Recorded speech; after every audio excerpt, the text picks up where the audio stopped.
All right, let's plunge into the icy world of the Antarctic and see how climate change is shaking things up down there. Sounds chilly. Well, bundle up because we're going deep into a research paper today. It's all about how melting glaciers are messing with life in a particular bay on King George Island. Okay, I'm intrigued. I know you always pick fascinating studies, so lay it on me. If you're into those hidden connections in nature, you're going to love this one. We're talking about an ecosystem in flux, all thanks to these melting glaciers. You know what's really cool about this paper is it goes beyond just, like, ice is melting, oh no. It really digs into the nitty-gritty of how that melt is changing the whole ecosystem of Fildes Bay. Right, and this bay is being hit hard by the Collins Glacier. Yeah, exactly. So, okay, when we think about glaciers melting, we usually just picture, like, more water, right? But what else is going on beneath the surface? So yeah, you get more water, and that obviously affects the salinity, how salty the water is, and the temperature, too. But there's this other thing, turbidity. Turbidity. Yeah, it's basically how cloudy the water is, from all those particles floating around. Oh, right, like sediment and stuff. Exactly. Yeah. And that's what they use turbidity for in the study, as a way to measure sedimentation. The cloudier the water, the more sediment there is. Makes sense. So what did they find out about the turbidity levels in Fildes Bay? Was it like uniformly cloudy or?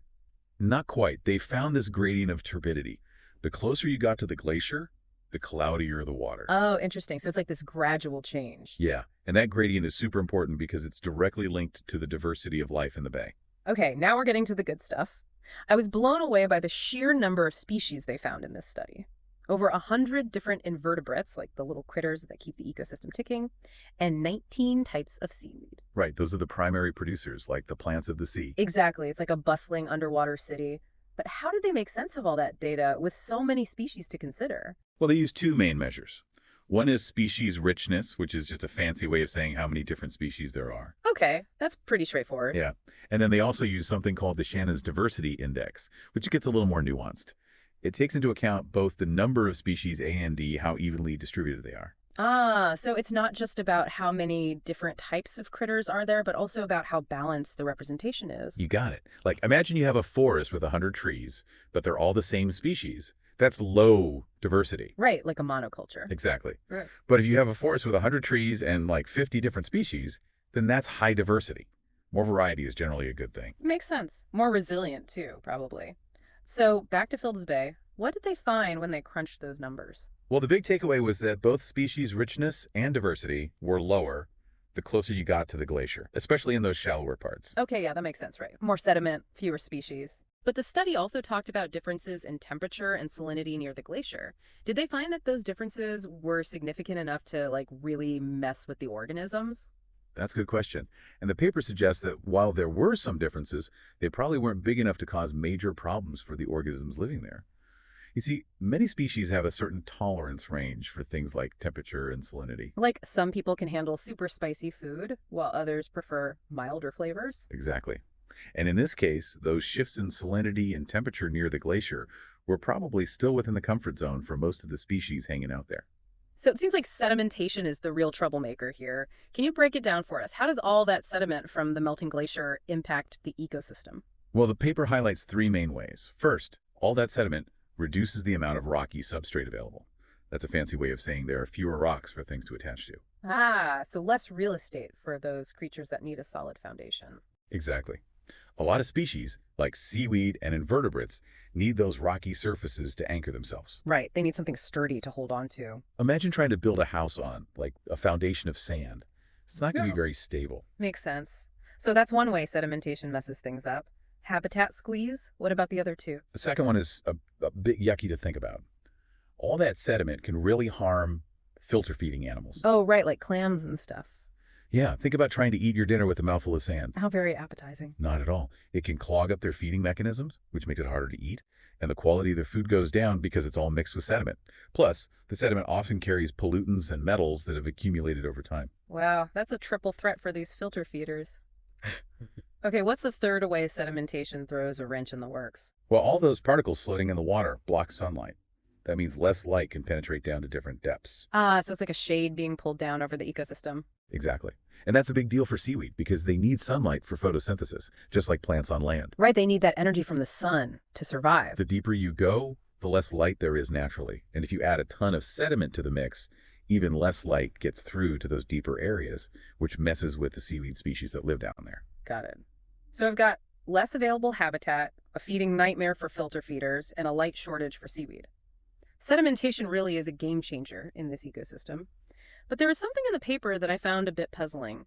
It mentioned that the overall richness and diversity of seaweed, it didn't show as clear a pattern as the invertebrates. Like, it wasn't quite as straightforward. Why is that? Ah, that's a really interesting observation, and it highlights just how complex these ecosystems are. The researchers think it might be because different types of seaweed are adapted to different depths and distances from the glacier. Right, so some seaweed prefer those shallow, sunny spots, while others are happy down in the dimmer depths. Exactly.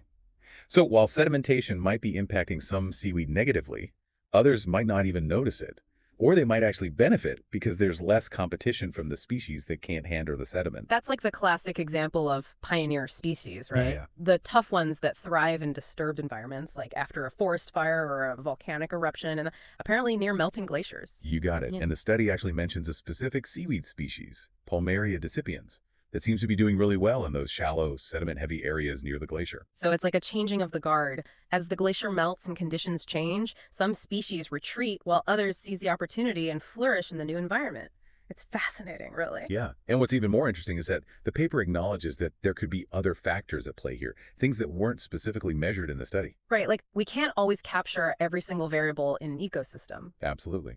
And one of the big ones they mentioned is ice scouring, which is this incredible force that can literally reshape the seafloor. So we've got sediment gently blanketing the seafloor on one hand, but then we've got this brute force of ice scouring on the other. It's like an underwater bulldozer, you know? You got these massive chunks of ice, sometimes whole icebergs, just scraping along the seafloor. It can really tear things up, especially in those shallower areas near the glacier. Wow, it sounds pretty intense. So how does this ice scouring actually impact the ecosystem? Like, what does it do to the community living there? Well, it can be pretty dramatic. Ice scouring can wipe out whole communities of organisms, just clear them right out.